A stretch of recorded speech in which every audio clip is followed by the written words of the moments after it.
Hey, what's up guys? Welcome back to the channel. My name is Frank Mularcik, and in this video we're going to be talking about the SUMIF formula, which is one of the most useful formulas that I use in my dividend tracking spreadsheet.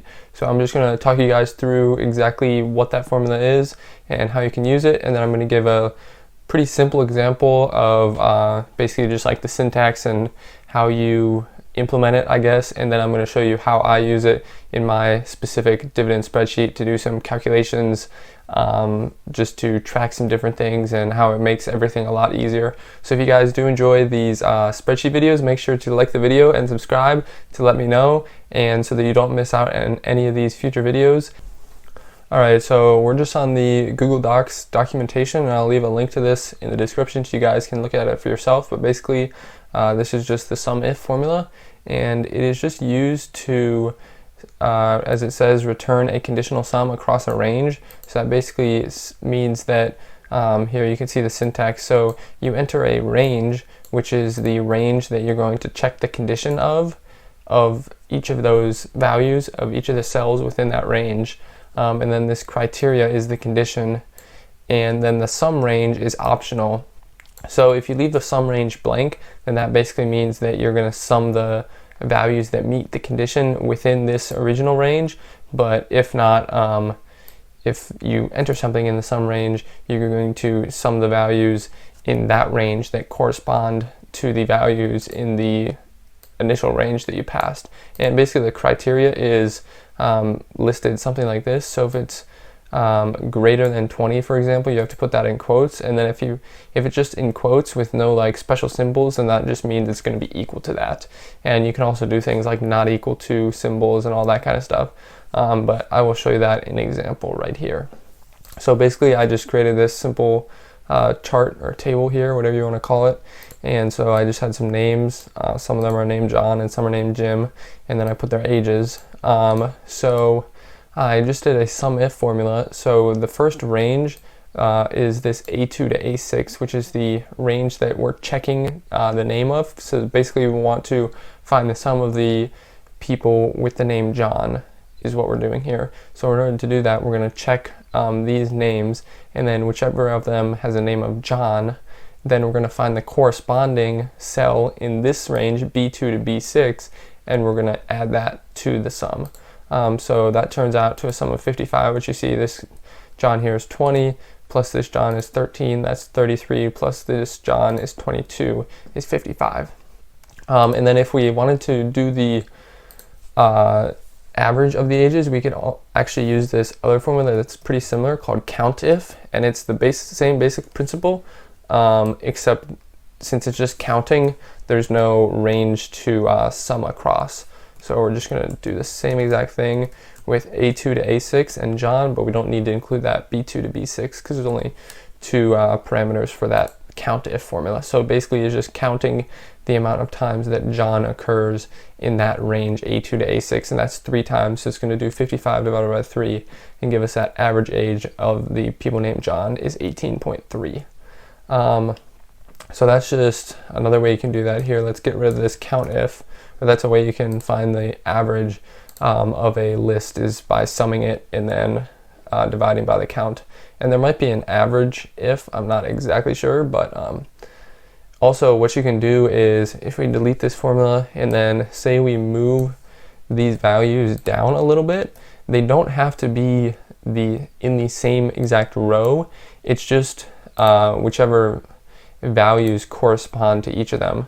So if I passed this range as the range to check the criteria of, and then I passed this range as the sum range, the range to sum the values of, then this John would correspond to 20, and this Jim would correspond to 10, and so on and so forth, just like they were before. So if I type in a new formula where I do SUMIF, and then I just do this A2 to A6 range before, like we did before, and John like we did before, but I use this range, then it's going to give us the same result, because it's basically connecting John with 20 and then John with 13 and then this John with 22. So that's also another way you can use that, and just kind of the flexibility behind it.